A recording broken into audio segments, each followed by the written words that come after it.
yes, as I say, the reception took place 50 years ago in that garden, and my father, Freddie, who would have been 113, Jen, today, okay, he plied Wendy with drink after drink after drink all afternoon. And she refused to go and get into her beautiful dress that you'll see in the going away. Dress. We still had to drive to Salisbury and then Byra and Yanga and all sorts of places. But she refused to go. So Monty Woolley, my best man, he suddenly appeared mid-afternoon in shorts. He changed totally, and he said, "I don't know when the bloody hell you people are going, but I've got Curry Cup rugby at Hartsfield to see, and I'm taking 2 or 3 mates." And so off he went. And you remember that, Jim? Between 1970 and 1983, for 14 years, we had 14 wonderful years at Hilton College, Wendy and I.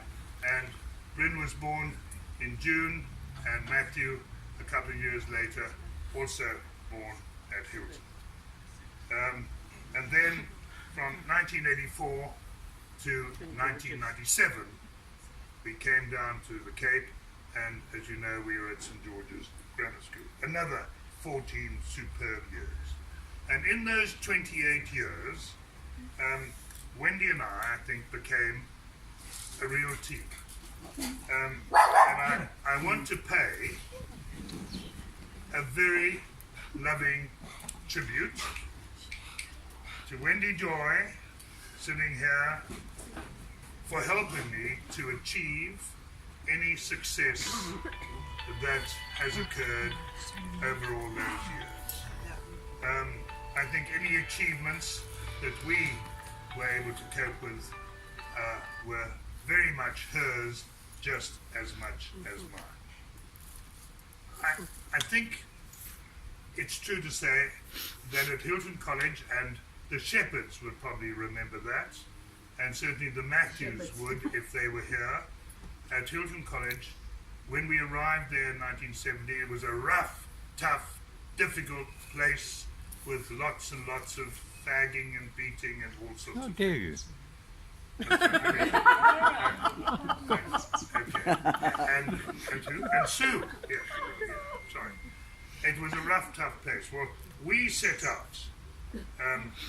It was our first aim to make our 80 strong, 80 boys boarding house a home.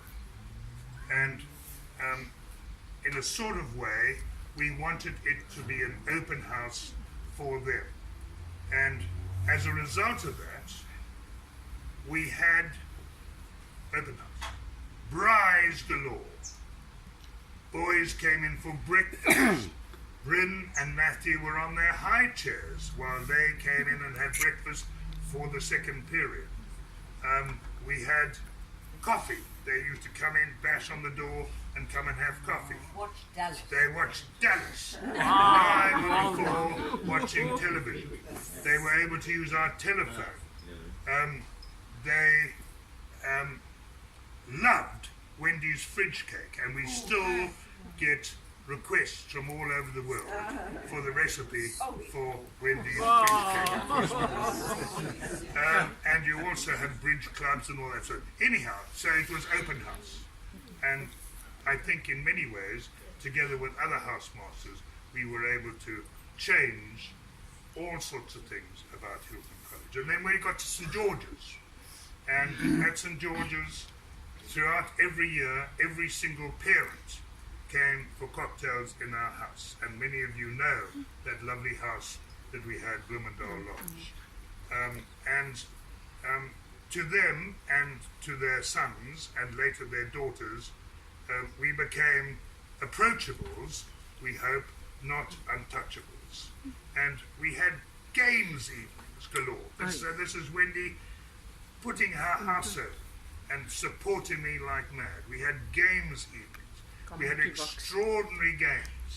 And Bryn, I know, and I think Andrew Stain has taken some of these games all around the world. We had something called Gatpenny. Yes. Gatpenny. We will be playing Penny later. Anybody wants it? I've got a toy. So if somebody wants to show us Gatpenny,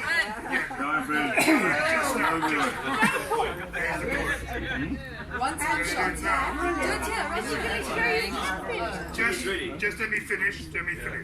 And we used to play Are You There, Van der Merwe? And murder and detectives, and it was tremendous fun, and Eileen will probably remember that, Eileen and Dave and others too. And I have to say this, and it's before Emmeline Creed.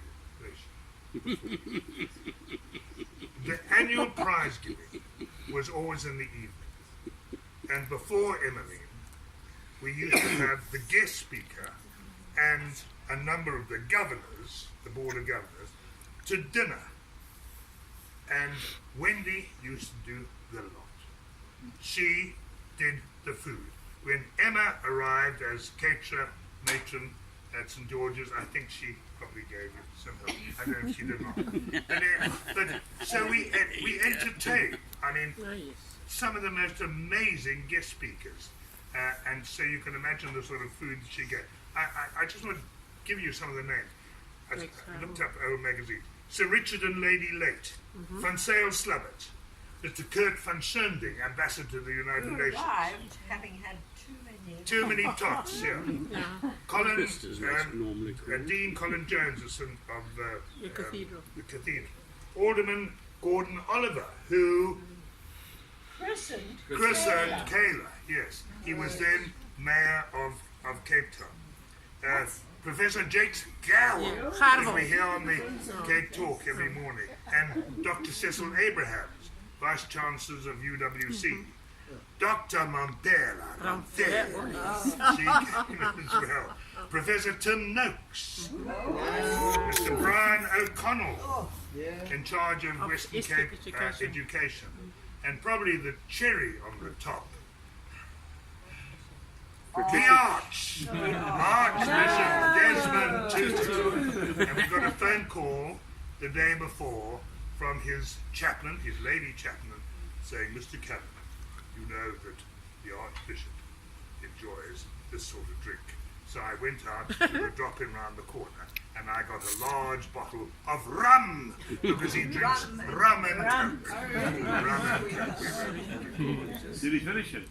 And the second one as well. Anyhow, and all this time as well, Wendy was supportive of the whole St. George's mission. She was in the tuck shop, then she moved into admin, and in fact she worked after I left in 1997. She worked in an admin at St. George's until 2011. So I and Bryn and Matthew and Kayla and lots of other people owe Wendy Joy so much.